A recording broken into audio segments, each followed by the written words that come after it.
पत्नी ठीक नहीं है, बच्चे ठीक नहीं है, एक तरह की समस्या है। और ठाकुर जी कोई ना कोई खुटका लगा के सबके साथ रखते हैं।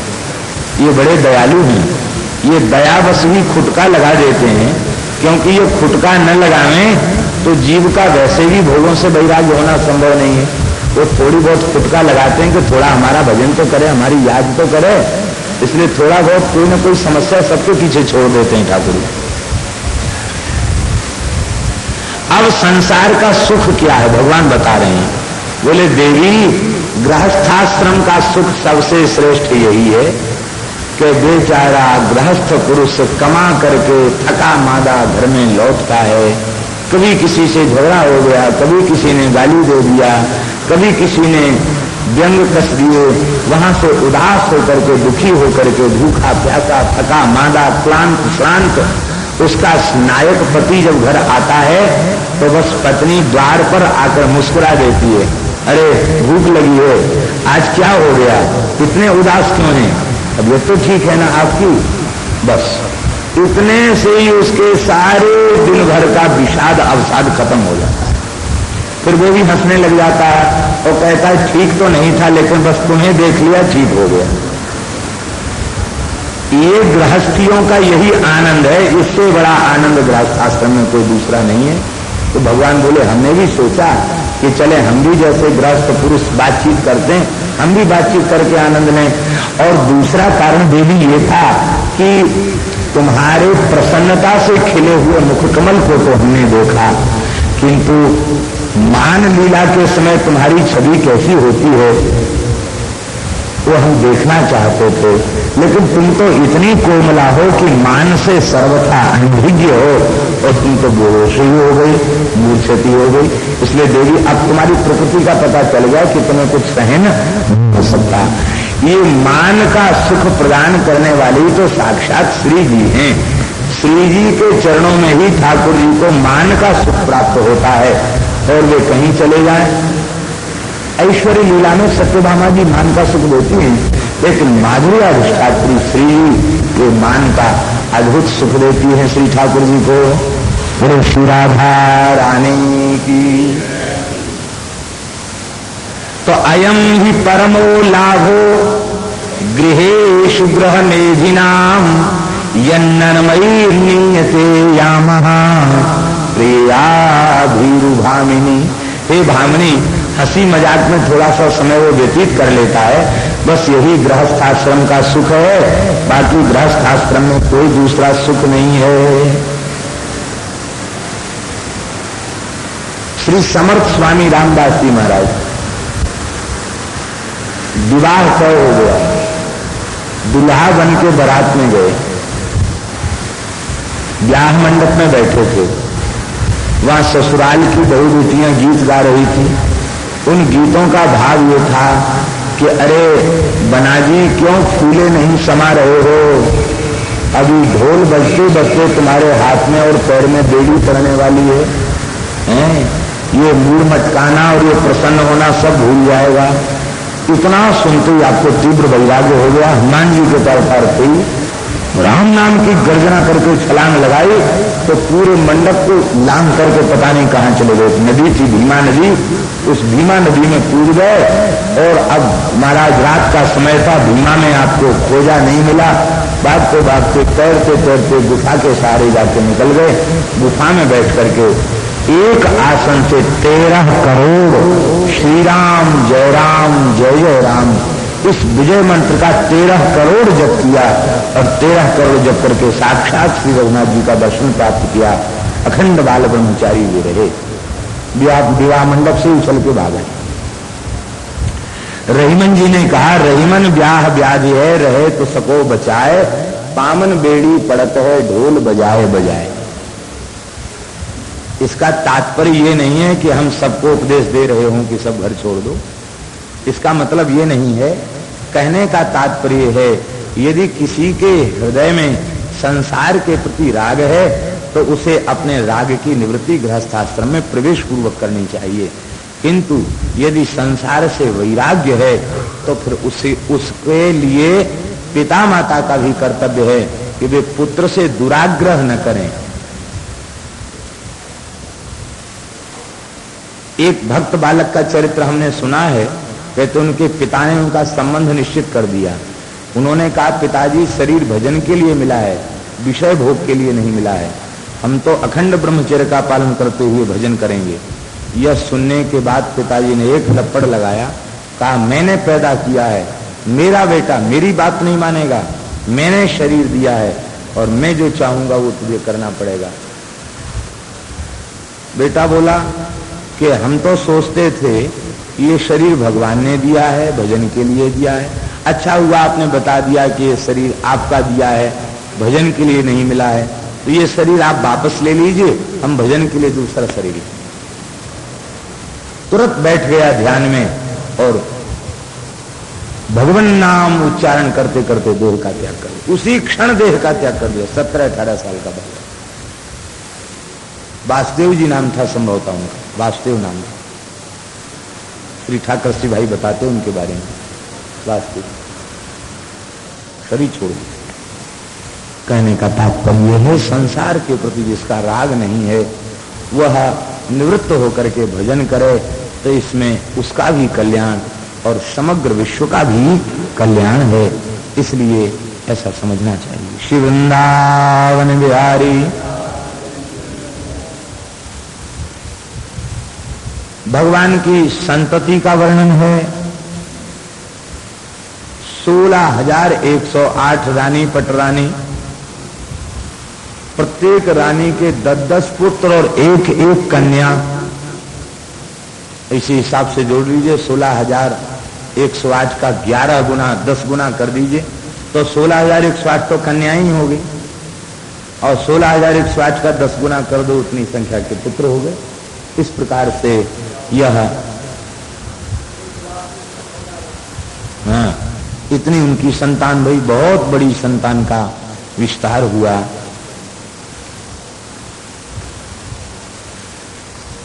श्री प्रद्युम्न जी का एक विवाह रुक्मी की पुत्री के साथ हुआ है और प्रद्युम्न जी के पुत्र हुए अनिरुद्ध जी, और अनिरुद्ध जी का विवाह रुक्मी की पौत्री के साथ हुआ। वस्तुतः ये दोनों विवाह शास्त्र विरुद्ध थे, लेकिन प्रेम के कारण हो गए। परिणाम क्या हुआ? शास्त्र विरुद्ध इसलिए थे कि रुक्मी का भाई है और रुक्मी की बेटी, उससे विवाह भगवान के पुत्र ने किया, तो मामा की लड़की हुई कि नहीं? दक्षिण में तो दक्षिणे मातुली कन्या, वहां दक्षिण में तो मामा की बेटी से विवाह बहुत शुभ माना जाता। मामा की बेटी न हो तो दूसरे से ब्याह करें, लेकिन वस्तुतः वह निषिद्ध ही है, ये ठीक नहीं। लेकिन हुआ कैसे? रुक्मी की बेटी का स्वयंवर हो रहा था, प्रद्युम्न जी वहां पहुंच गए और उस स्वयंवर की तो यही विधि है कि जिसके गले में माला डाल दी जाएगी वो पति होगा। प्रद्युम्न जी साक्षात कामदेव हैं, इनके गले में माला डाल दी गई, इन्हीं को पति रूप में वर्ण कर लिया, तो स्वीकार हो गया। कन्या ने इनकार कर दिया दूसरे का वर्ण करने से, इन्हीं के गले में माला डाल दी। और रुक्मी ने अपनी पोती का विवाह अनिरुद्ध जी के साथ कर दिया, अपनी तरफ से तय किया। और जब विवाह निश्चित हो गया तो बारात पहुंची भोजकट नाम के नगर में। जब वहां बारात पहुंची तो इन दुष्टों ने कहा कि देखो ये दाऊ दादा जो हैं ये बहुत भोले हैं, बलवान तो हैं लेकिन भोले हैं, इनको जुआ खेलने के नाम पर यहां बुलाया जाए और इनको हम लोग हरा देंगे। मध्यस्थ लोग किसी की विजय हो, रुक्मी की विजय ही कहेंगे और दाऊ जी को इस प्रकार से परास्त करके अपमानित करेंगे। ये इन दुष्टों ने षड्यंत्र बनाया।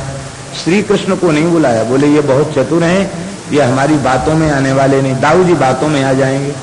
रुक्मी ने कहा कि दाऊ दादा देखो आप महान वीर हैं, चंद्रवंशी शूरवीर हैं, आप हमारे साथ हम लोगों के साथ बैठ करके थोड़ा जुआ खेलें।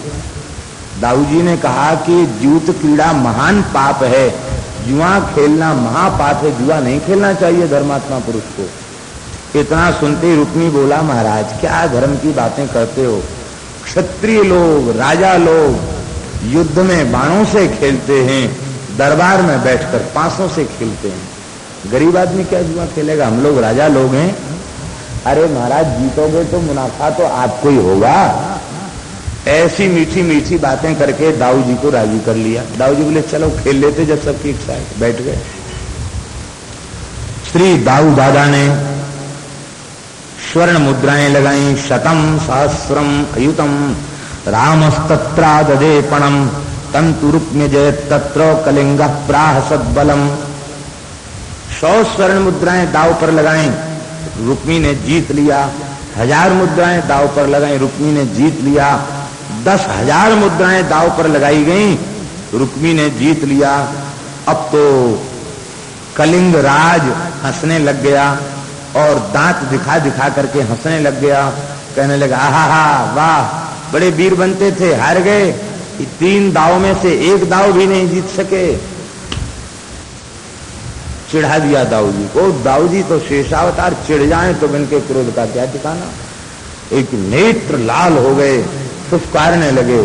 आपने 1 लाख स्वर्ण मुद्राएं दांव पर लगा दी। चौथा दांव लगाया। अब जैसे ही 1 लाख स्वर्ण मुद्राएं दांव पर लगाई, अब की बार दांव श्री दाऊ जी ने जीत लिया। लेकिन रुक्मी बोला, नहीं नहीं, मैं ही जीता, मैं ही जीता। उसको जो मध्यस्थ थे वे भी कहने लगे रुक्मी जीता। दाऊ जी को इतना क्रोध आया, जैसे पूर्णिमा की तिथि को समुद्र में ज्वार उठता है, ऐसी दाऊ जी के क्रोध में ज्वार आ गया और दाऊ जी ने 10 करोड़ स्वर्ण मुद्राओं को दांव पर लगा दिया। उन 10 करोड़ स्वर्ण मुद्राओं को भी दाऊ जी ने ही जीत लिया। सारी संपत्ति को दाऊ दादा ने जीत लिया। लेकिन इसके बाद भी रुक्मी कह रहा था कि मैं ही जीता। आकाशवाणी हुई, अरे रुक्मी ऐसा मत करो, ऐसा मत करो। दाऊ जी के क्रोध से तुम सब मारे जाओगे। लेकिन इतना सुनने के बाद उसने कहा कि नैवाक्ष कोविदायूयम गोपाला वन गोचरा अक्षैर दिव्यंति राजानो बाणैश्च न भवादृशाः। अरे तुम जुआ खेलना क्या जानो, पासों से खेलना क्या जानो। ग्वारिया हो ग्वारिया, जंगल में भटक कर गैया चराई है, लूट लूट कर दूध दही खाया है। हम तुम्हारी असलियत जानते हैं। सभा में बैठकर पासों से खेलना और युद्ध के मैदान में बाणों से खेलना राजाओं का काम है, तुम सरीखे ग्वारियों का काम नहीं। बस अब तो दाऊ जी आपे से बाहर हो गए।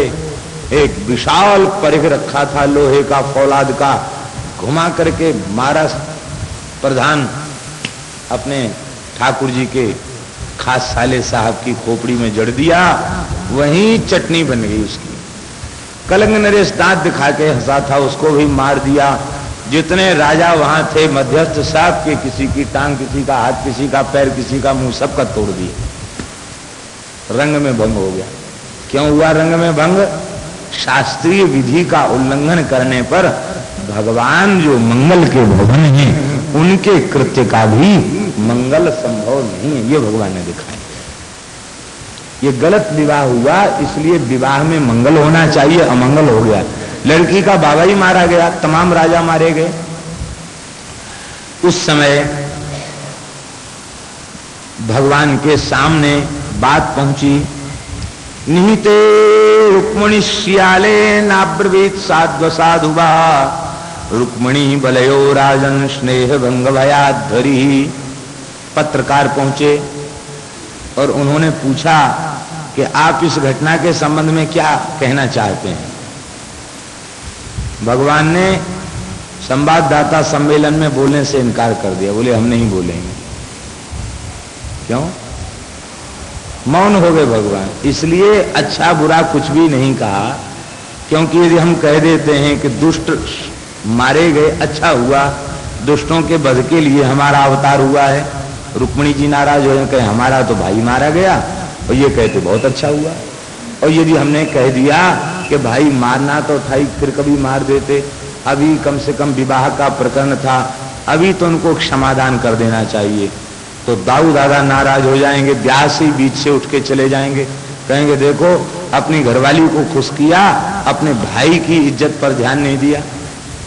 इसलिए भगवान मौन हो गए, कुछ भी नहीं बोले, चुप हो गए। तो थे बेचारे द्वारिका से बारात सज के, एक प्रीति भोज होगा, वहां प्रीति भोज कहां से हो, मरे हुई लाशें पड़ी हुई हैं। बोले अब तो बेटी का जैसे तैसे ब्याह कर दो, भावरी डाल दो और चलो। बिना खाए पिए पानी पिए ही सब वहां से विदा हो गए।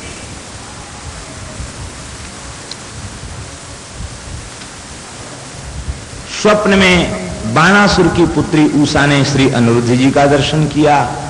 चित्रलेखा की सहायता से उषा ने अनिरुद्ध जी को प्राप्त किया। बाणासुर शंकर जी का अनन्य भक्त था। शंकर जी ने इसे 1000 भुजाएं दी थीं और इसके नगर की रक्षा करने का वचन दिया था, शोणितपुर की रक्षा करने का वचन दिया था। भगवान गणों के साथ उसके नगर में ही विराजते थे। एक दिन ये शंकर जी के दरबार में गया और बोला, भगवान ये 1000 भुजाएं आपने हमें दी हैं, ये हमको भार प्रतीत हो रही हैं, इनमें खुजली मच रही है, हमारे समान कोई योद्धा नहीं, आप कृपा करके हमें कोई योद्धा बतावें, हमारी खुजली कैसे दूर हो। और नहीं तो भगवान यदि आपकी प्रसन्नता होवे तो आप ही 2-2 हाथ कर लें। भगवान हंसने लगे, दुष्ट को बल देना कितना खराब है। पयः पानम भुजंगा नाम केवलम विषवर्धनम। सर्प को दूध पिलाने से विष कम नहीं होता, विष बढ़ता है। दुष्ट को शक्ति नहीं देनी चाहिए। भगवान ने कहा तू मेरा भक्त है, मैं तेरा वध करूं, तुझसे युद्ध करूंगी, उचित नहीं। भक्त और भगवान की लड़ाई नहीं होनी चाहिए, प्रेम ही होना चाहिए। ले जाइए ध्वजा, लगा दे अपने महल के ऊपर। अपने आप जब ध्वजा झुक जाए तो समझ लेना कि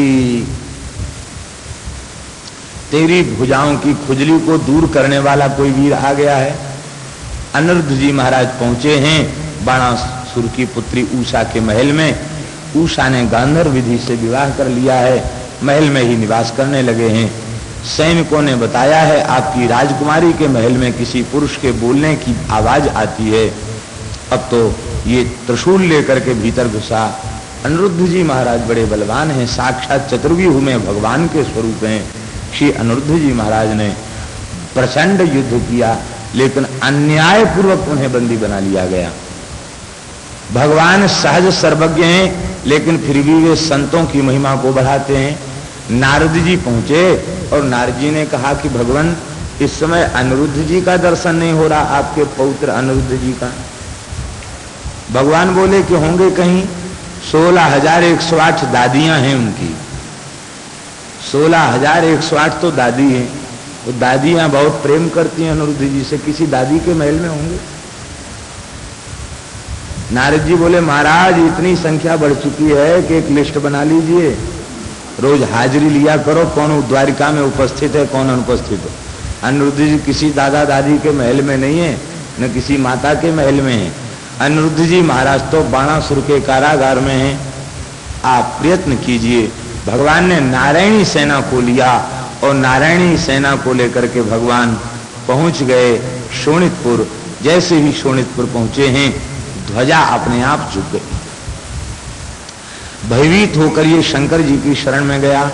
यद्यपि भगवान शंकर भक्त हैं, लेकिन इसके बाद भी उन्होंने बाणासुर के पक्ष से लड़ना स्वीकार कर लिया। क्यों कर लिया? इसमें एक ही कारण था कि शंकर जी बाणासुर को श्री कृष्ण तत्व की महिमा समझाना चाहते थे। और वो महिमा कैसे समझ में आती? शंकर जी ने परास्त होकर महिमा को समझाया कि तुमने हमको ही सर्वेश्वर मान रखा है, हमको ही सबसे बड़ा मान रखा। मैं बड़ा नहीं हूं, मैं तो भगवान का सेवक हूं, भगवान के चरण कमलों का दास हूं। और स्वयं परास्त होकर के भगवान की महिमा को सिद्ध किया और बाणासुर के भीतर श्री कृष्ण प्रेम को, श्री कृष्ण की महिमा को प्रकट कर दिया। इसलिए भगवान शंकर युद्ध में मैदान में खड़े हो गए। शंकर जी की सेना में बाणासुर के पक्ष से बाणासुर की सेना में सबसे आगे शंकर जी थे, कार्तिकेय थे और गणेश थे, वीरभद्र थे, सब भगवान शंकर के भूत प्रेत पिशाच बेताल सब इकट्ठे थे। सबसे आगे सेना का नेतृत्व, नायकत्व श्री गणेश जी के हाथ में था। गणेश जी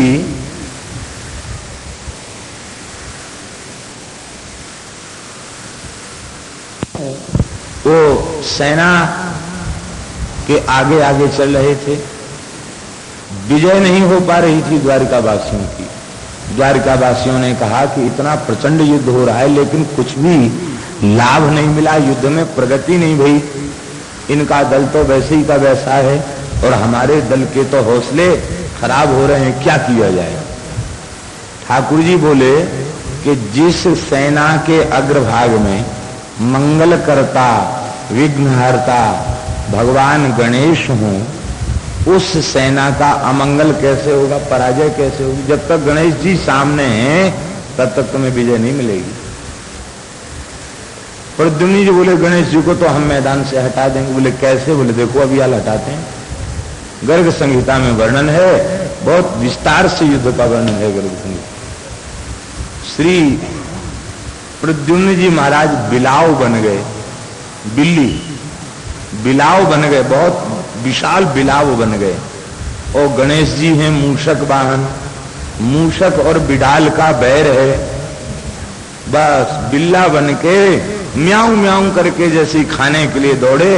अब तो गणेश जी का मूषक गणेश जी को भगा के ले गया और पीछे पीछे म्याऊं म्याऊं करते भगाते भगाते भगाते भगाते बहुत दूर ले गए। तब तक मौका मिल गया, भयंकर युद्ध हुआ। इस युद्ध में, इस प्रचंड युद्ध में भगवान ने, शंकर जी ने माहेश्वर ज्वर छोड़ा और भगवान ने वैष्णव ज्वर छोड़ा। वैष्णव ज्वर ने माहेश्वर ज्वर को परास्त कर दिया और ज्वर ने स्तुति किया। भगवान ने उसे आशीर्वाद दिया, जो इस ज्वर स्तुति का पाठ करेगा उसको ज्वर की पीड़ा नहीं होगी। नमामि त्वानंत शक्तिम परेशम सर्वात्मानं केवलम व्यक्ति मात्रम विश्वोत्पत्ति स्थान संरोधेतुम यत्तद् ब्रह्म ब्रह्मलिंगम प्रशांतम। भगवान की 4 श्लोकों में स्तुति की गई है।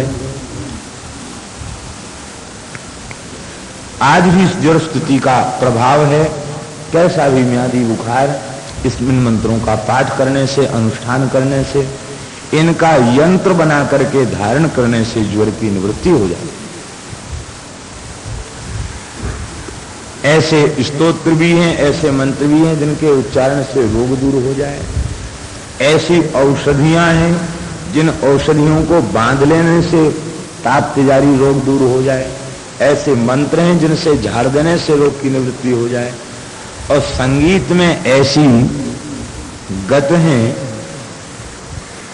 कि जिनको सुनने से रोग नष्ट हो जाए। वृंदावन में एक महान संत थे, बाबा श्री प्यारी मोहनदास जी महाराज। गौड़ी संप्रदाय के संत थे, महान सिद्ध संत थे।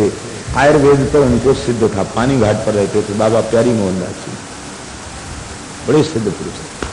एक बार उनको बुखार हो गया और बुखार जा नहीं रहा था। अब वैद्य को बुखार आ जावे तो दूर कौन करे। उस समय वृंदावन में एक सिद्ध संत थे, बाबा श्री राम शरण दास जी महाराज। परमहंस बाबा और सितारी बाबा के नाम से उनकी प्रसिद्धि थी। वे एक लंगोटी में रहते, सितार लिए रहते। कभी निधिवन में बैठ के बजा रहे हैं, कभी सेवा कुंज में बैठ के बजा रहे हैं, कभी जमुना जी के घाट पर बैठ के बजा रहे हैं। और कई बार तो पत्थर बीन के रखते अपने पास। कोई सुनने आ जाता तो उसको पत्थर फेंक फेंक के मारते, सामने किसी को बैठने ही देते। राधा रमण जी में जब कभी उनका मौज होती तो राधा रमण जी सायंकाल को सितार बजाने के लिए पहुंचते। सितारी बाबा के नाम से उनकी प्रसिद्धि, बड़े सिद्ध पुरुष थे। प्रत्यक्ष युगल का दर्शन उन्हें प्राप्त, लीला का दर्शन उन्हें प्राप्त, सिद्ध पुरुष थे। उन्होंने सुना कि बाबा प्यारी मोहनदास जी का बुखार नहीं उतर रहा है। बोले अभी मैं सितार सुना के बुखार उतारता हूं। वो गए और जाकर बोले कि देखो बाबा तू सबको इलाज करे, अब मैं तेरो इलाज कर भी आयो हूं। तू सावधान है जा। सबको भगा दिया और जेला की एक गत है सितार की, उस गत को उन्होंने मीड़ लेकर के आलाप लेकर के बजाया। उस गत के सुनते सुनते ही उनका बुखार उतर गया, स्वस्थ हो गए, उठकर बैठ गए। अब बुखार नहीं आएगा तुम्हारे, ऐसे सुध। एक बार कुछ वृंदावन के पंडितों ने कहा सितारी बाबा से, इस सितार लिए घूमते हो,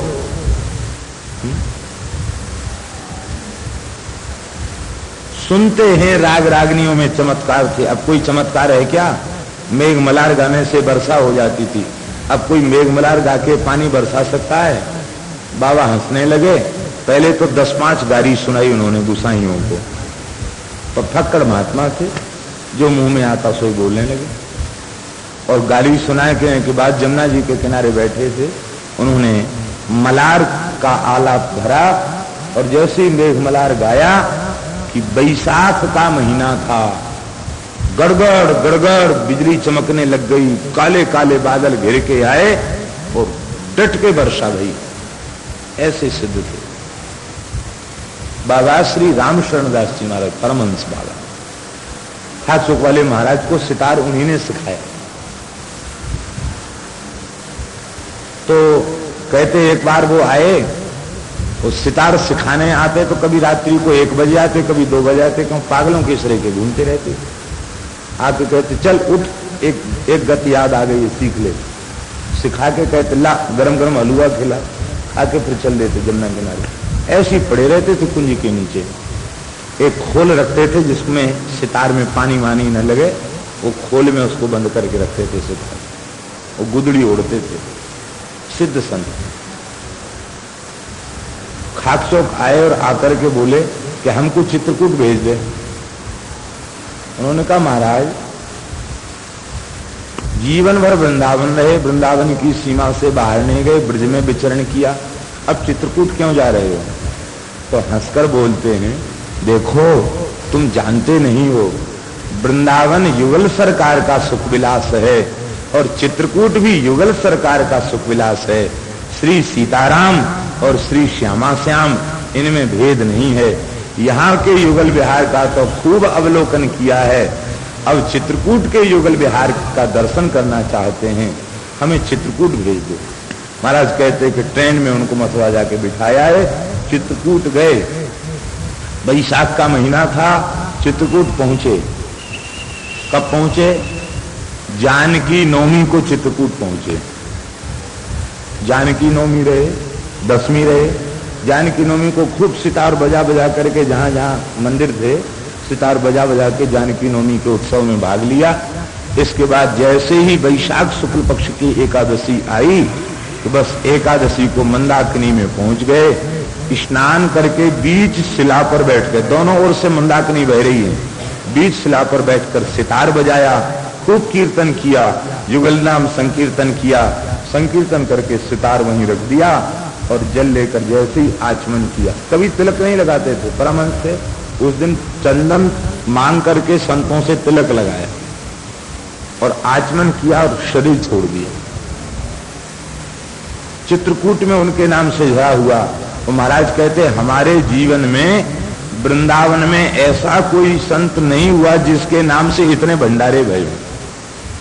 बिहारी जी में, श्री राधा वल्लभ जी में, राधा रमण जी में, राधा रमण जी में तो कई भंडारे हुए। इतना लोग पैसा छूते नहीं थे फक्कड़ संत। बरसाने में, नंदगांव में, गोकुल में, दाऊ जी में, मथुरा में भंडारे हुए, क्योंकि वे मथुरा के चतुर्वेदी ब्राह्मण थे।